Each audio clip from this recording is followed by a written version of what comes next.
Hey guys, it's Mike coming back yet again with another Johnny Bench PC and Hank Greenberg PC update video. This one might be of interest to a small handful of people out there. This is my SGC review, which is kind of just, I'm more just playing around because I see so many BGS reviews and everyone looking for Gem Mint 9.5 gold label cards, and which is fine. I know it's an investment market nowadays, but I thought I'd just have some fun. And if anybody out there likes a few vintage cards and some 70s, 80s bench cards and 30s and 40s Greenberg, I know a few people like this, Drew and Joey and Brian and such. Of course, Brian will with the Hank Greenberg stuff. So anyway, I'm going to crack into this and go through it pretty quick and just have a little fun with my SGC review, and we'll go from there.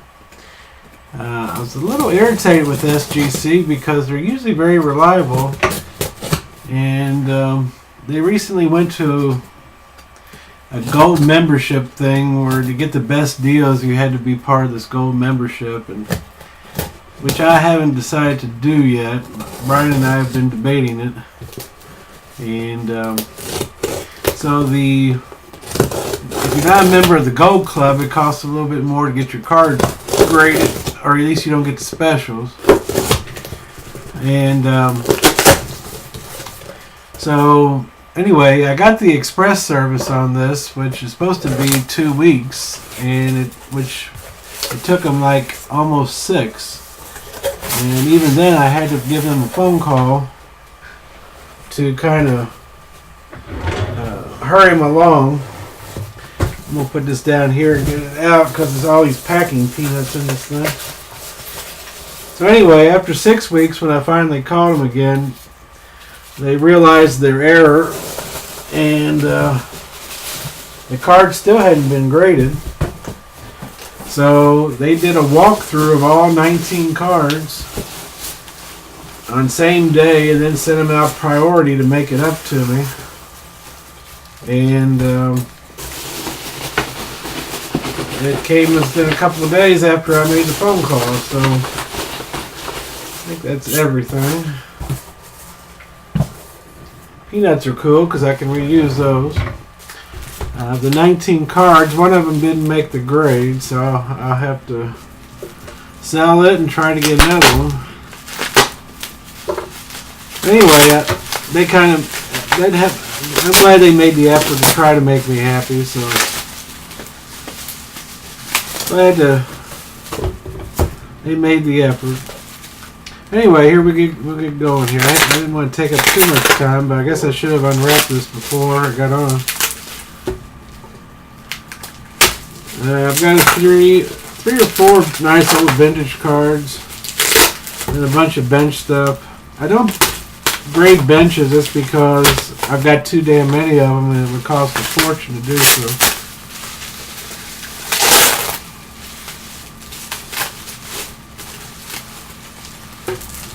Alright, so everything is out.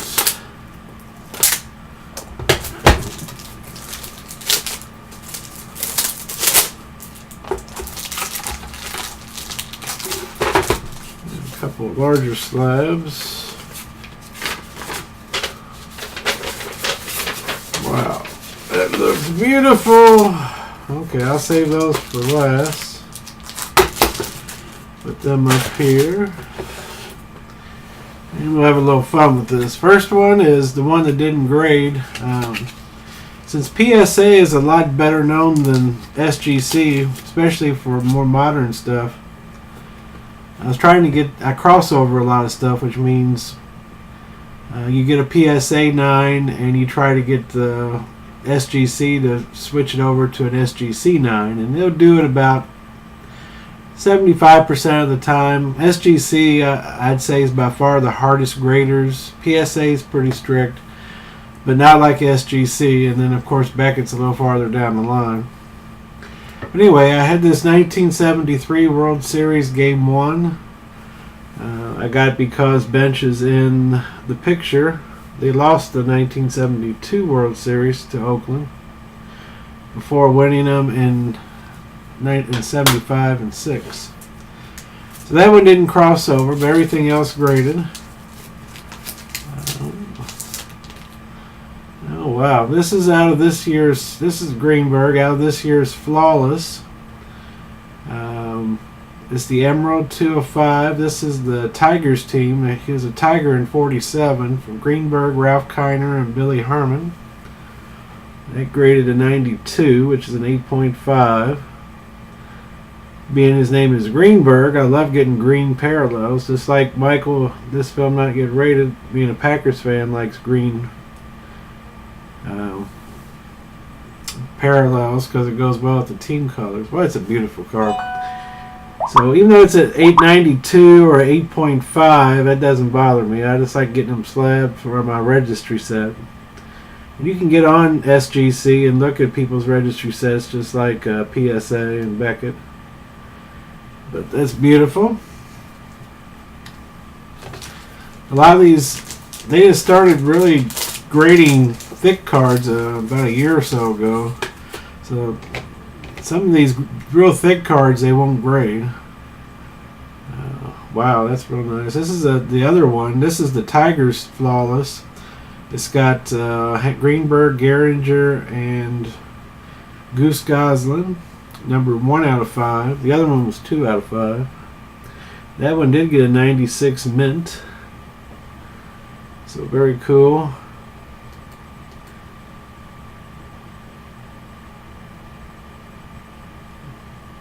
Very nice. Nice jersey chunk out of Gehringer. Greenberg has never had a jersey relic. It's everything is bets. This is a really nice rare card. It only got a 7.5 and 86. 2002 Fleer Fall Classic. It's got Hank Greenberg, Frank Baker, Jimmy Fox, and Johnny Mize bat relics. Very rare card. I know Brian's got this one too. Nice big chunk. It's got little notes on the card because they had to get permission from the estates of a lot of these older players. And Greenberg hasn't been in a whole lot of stuff here the last couple of years. I'm assuming they charge a fee and maybe Topps don't want to fool with it. But to show their likeness, they have to have their... That's a very nice fox on the back there. I love them with these nice pictures of the players. I still think the older cards did a better job of with the cards than the newer ones I see for the most part. This is the 2002 Upper Decks Sweet Spot. This is the gold version, hand numbered 25 of 25. You only got a 7. I think it's got a bad corner on it. But again, these, I don't get these for the grade. I get these just for the registry set and having them protected. To me, a 7 or above is very nice. Beautiful picture of Greenberg on that one. That's just fantastic. I love that one. Doesn't pop up very often. Of course, there's only 25. Very nice. This is a 2003 SP Legendary Cuts, which I think is still by far the best company that ever did the cut autographs. Just because back then they usually used a nice picture of the player, whereas today a lot of the cuts don't even show the player. This is the version, a blue version, numbered out of 15, 10 of 15. It got an 84 or near mint 7. It does have some corner issues. But again, I've been collecting these Greenbergs for years, and this is the first one I've ever seen, to be honest. This looks so good. These SGC holders, if you collect vintage at all, you gotta look at SGC. I got this one. This is a 2011 TriStar Obach. This is the green 2 out of 25. And I just got this one because it had him in his U.S. Army Air Force World War II uniform. It actually graded a 98, which is a Gem 10. So that would be this is as close as you're going to get to a 99.5 gold BGS holder today. But I love them. I love the old players that sacrificed years of their careers to serve in the military. Greenberg was the first baseball player to enlist in the service, and he lost over 4 years to military service. So a lot of other players did too. So their numbers could be a lot better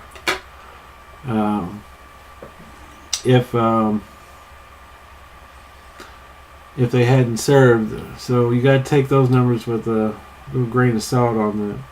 This is a 2011 Topps Greenberg. This is the Hope Diamond Anniversary, 39 out of 60, which I think Brian alerted me to being on eBay, and I bought it straight out.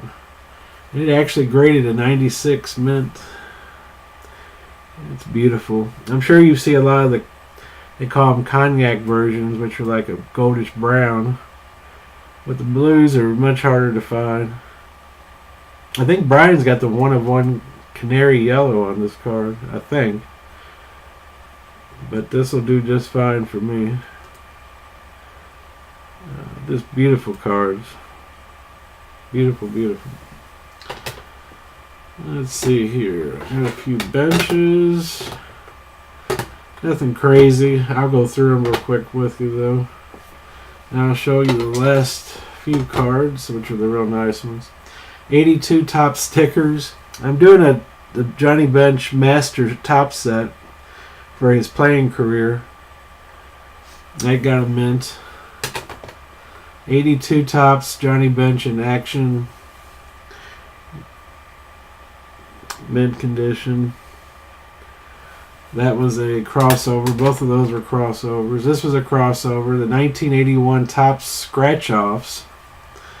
It was a crossover for a mint. I got a 9. I think there's a game you can play by scratching off the little dots there. Kind of like a bingo looking thing.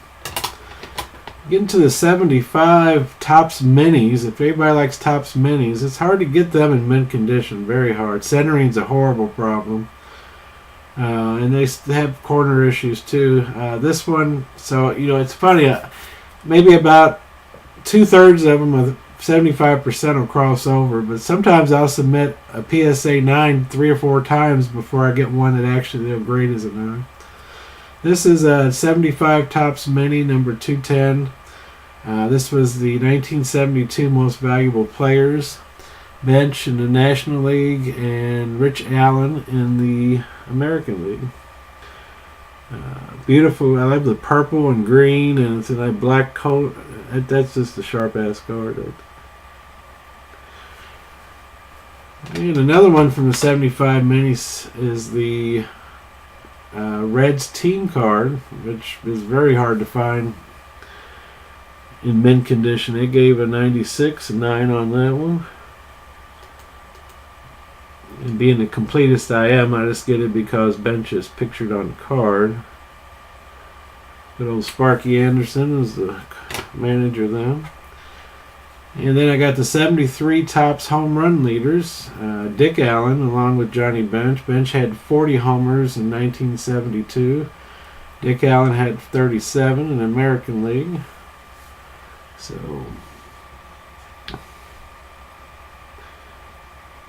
again, this is 73 set showing off the 72 stats. And that just leaves the bigger ones. Let me show the bench first.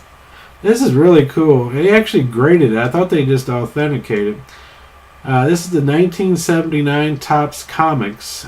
They were actually like, I don't know if you all remember, little rectangular pieces of bubble gum that they put out. But they took a comic and wrapped it around kind of like the Bazooka Joe thing, and they did baseball players with it. Well, a lot of times you get to see when they unwrap the candy, you get the bubble gum out. The wrapper's got all the folds in it from where it was wrapped around the bubble gum. But the one guy listed a bunch of proofs, or I guess they're pre-cut ones before they actually wrapped the gum in it. And I thought they'd authenticated, but they actually graded it an 88 or a near mint 8. But that's very cool. So that's the bubblegum wrapper from 79 Topps. It's large. It's like postcard size when they unwrap it. But that's very, very cool. I didn't think they would do that. And the last 4 cards are all the Greenberg vintage, so I wanted to save those for last. This is the 1943 MP & Co. These are the R302-1 Greenberg. It's hand cut. I don't know if it was on a box of something or what it was on. I had to do more research, but you don't see them very well done. This one looks great. We actually graded it a 60, which is an excellent 5, which normally these are like 2s and 3s, so it's just a cartoon drawing of Greenberg, so it's really not too much to it. But seeing them this grade is very rare. I was hoping to get maybe a 3 or 4 out of it, so 1943.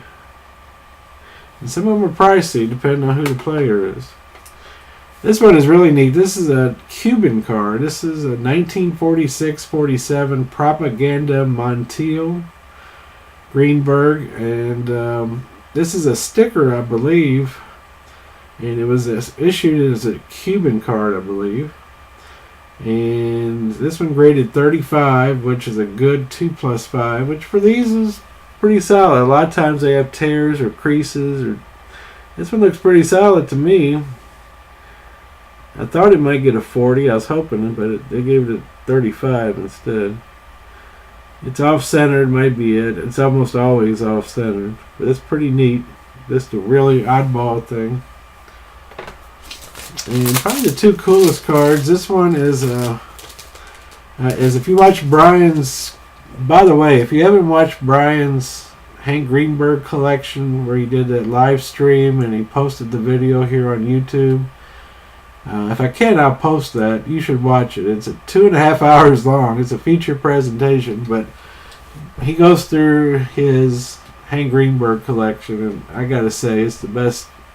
I can't imagine anybody having a better Hank Greenberg collection than Brian. It's just fantastic. And you might have seen, if you watched that, you'd see he referenced the 36 Gaudi wide pins, the R314 Greenberg. There's 4 types. I didn't know this until I met Brian and discussed it. I had one type for a long time. The type 1 and the type 4 are, I'd say, common or pretty common. The type 2 is rare. The type 3 is scarce. Maybe not as bad as the 2. And he'd be a better guy to tell you that than me. But 2 or 3 of the type 3s popped up on eBay, and they all wanted a good chunk of money. And I looked at them, compared them, and went ahead and got this one, because they gave me the best price, and it looked like it was in the best condition. And these usually grade low too, like 2s and 3s. And I got it, and it's different than the other ones. It's real thin. It's like a photograph paper thin, and it's got no bad creases or anything. So I said, well, maybe it'll grade okay. I'd like to have gotten a 40 out of it, but it actually came back a 50. So for a type 3, this is really, really nice. And I've got the 1, the 3, and the 4. Brian's got all 4 of them, so I'm still looking for a 2 in decent shape. But to get that in a 50 is really nice. 1936. If you appreciate older cars, I just think they're fantastic. And this is the last one. This is a 1939 Gaudi Premium, the R303B, black and white. There's a sepia version, which I've shown in an earlier video. And I got it, I think, graded with a 60, which is an excellent 5. This one I bought off eBay as a PSA, and PSA graded as a 6.5, which was a very high grade for these things. And I didn't think SGC would grade it this high, so you have to put down the minimum grade you're willing to accept when you turn it in for crossover. And I put down a 6, just hoping to get a 60 out of it again. But it actually got a 6.5, just like PSA. They gave it the same grade as an 82. This is a very large card, but I'm sure there'll be a ton of glare. But these are just beautiful cards. Again, the SGC holders with the black back borders, and they just do a fantastic job. If you get into vintage cards, please consider them for your vintage. But that just came out just beautiful. Beautiful pose. I just love that. And to get an 82 on one of these large cards is just amazing. So that is it. That is all the cards I got in. Thanks for watching. I hope you had a little fun. Like I said, it's not like watching a BGS reveal and seeing how we got the Gem 10 black labels and all that kind of stuff. But if you're into vintage, I hope you enjoyed it. I just love buying the older stuff, just preserving it. It's getting harder and harder to find every day as more and more collectors buy it up. But happy holidays, Merry Christmas, Happy Hanukkah, Kwanzaa, whatever you're celebrating, please enjoy it with your family and friends, and have a good time and a safe time. Thanks for watching, and Lord willing, I'll be back soon. Talk to you later. Bye-bye.